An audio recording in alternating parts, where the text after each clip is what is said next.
নমস্কার, travel with Urvi নতুন একটি ব্লগে আপনাদের সকলকে স্বাগত। আমরা সকলে মিলে রওনা হয়েছি আজকে পুরুলিয়া যাব বলে। আর পুরুলিয়াতে গিয়ে আমরা সাদা পলাশ দেখব, ঝিলিমিলিতেও একটু সময় কাটাবো। পুরুলিয়ার রাস্তা ধরে যাচ্ছি, বুঝতে পারছেন চারিদিকে পলাশ আর পলাশ।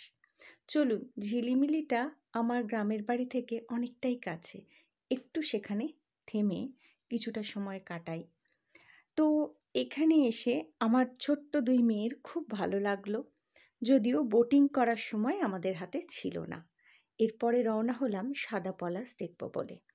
রাস্তা দিয়ে যাচ্ছি, সামনে পাহাড় আর পাশে দেখুন, যেন মনে হয় পলাশ বনে আগুন লেগেছে।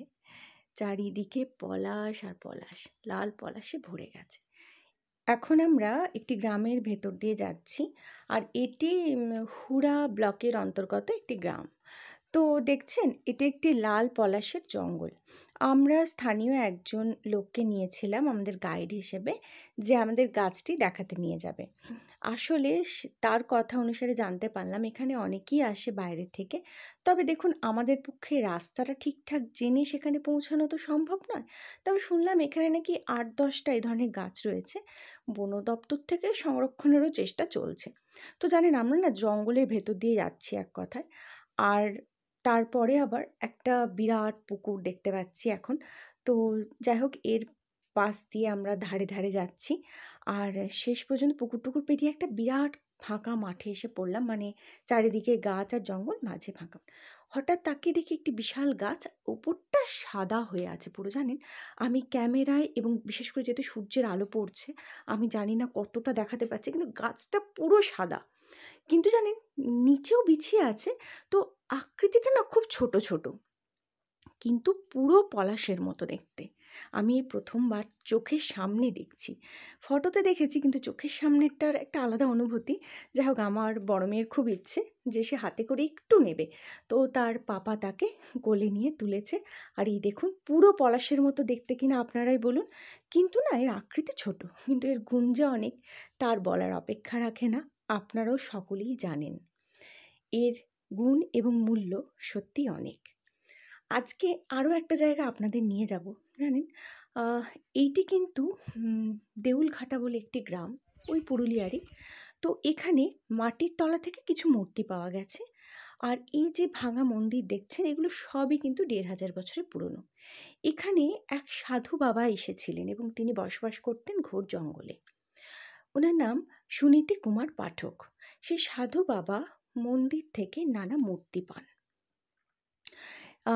মন্দির, এবং সেখানের মাটি খুঁড়ে জঙ্গলের মধ্যে প্রচুর মূর্তি পেয়েছেন। হ্যাঁ, আর এই হচ্ছে মন্দিরগুলোর আকৃতি, জানেন। তবে এইসব মন্দিরে কিন্তু পুজো হয়, নিত্য পুজো হয়। ওখানে বামুন ঠাকুর রয়েছেন। হ্যাঁ, তো দেখছেন মন্দিরের আকৃতি। তো যাই হোক, এই হচ্ছে বাইরে থেকে আপনাদের দেখাচ্ছি, আর এর পাশ থেকে দেখাবো যে এর কী সুন্দর, কী অপূর্ব তার কারুকার্য। সব যে নষ্ট হয়ে গেছে তাও কিন্তু নয়, এতটা পুরনো হলেও অনেক কারুকার্য কিন্তু রয়েছে। দেখুন, এখন হয়তো কিছু সংরক্ষণের চেষ্টা চলছে, কিন্তু তাও এগুলো যেভাবে সুন্দর আছে, এত পুরনো দিনের হওয়ার পরও, তা দেখে সত্যি আমরা মুগ্ধ হলাম। সেখানে আরও অনেক বাইরে থেকে লোকজন এসেছিলেন, ট্যুরিস্ট এসেছিলেন। তো সবাই এভাবে খুঁটিয়ে দেখছিলেন। তবে এগুলো সত্যি দেখে আমরা মুগ্ধ হলাম, আমাদের প্রাচীন ইতিহাস বলে কথা। চলুন ওই মূর্তিগুলো একটু দেখি, হ্যাঁ। তো ওখানে মা ভৈরবী আছেন, তারপরে জগদ্ধাত্রী আছেন, গণেশ ঠাকুর আছেন, হ্যাঁ, তো দেবী দুর্গা আছেন, দেখছেন। এই সবই কিন্তু মাটির তলা, এখানেই মাটির তলা থেকে পাওয়া গেছে, জানেন। আর ওই সাধু বাবা যিনি এসেছিলেন এখানে তপস্যা করতে, তিনি পেছনে দেখেছেন মূর্তিগুলো। চলুন, এখানে আরও একটি জিনিস আছে, তা হলো পাতালের গর্ভ থেকে মহাদেব উঠে এসছে এখানে। তো দেখুন, এখানে পুজো হয় এই মহাদেবের, আপনাদের দেখাচ্ছি সামনে থেকে। আর এই পুরো জায়গাটা না ভীষণ শান্ত, শিষ্ট, নিরিবিলি একটা জায়গা। আর দূরে একটি নদী দেখতে পাচ্ছি, পাহাড়ি নদী। একটুখানি সিঁড়ি দিয়ে নেমে যাচ্ছি, বাচ্চারা ওখানেই খেলছে। চলুন নদীটা দেখি। আমাদের কিন্তু আরও একটি জায়গা যেতে হবে, তাই সূর্য ডুবে আসছে, রওনা দিলাম। এখন পৌঁছালাম মুরগুমা ড্যামে।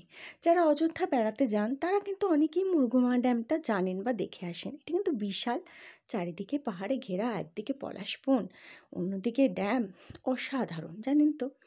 তো মুরগুমা আমরা অযোধ্যা গেছি, সেদিন অনেকটা দেরি হয়েছিল, দেখা হয়নি।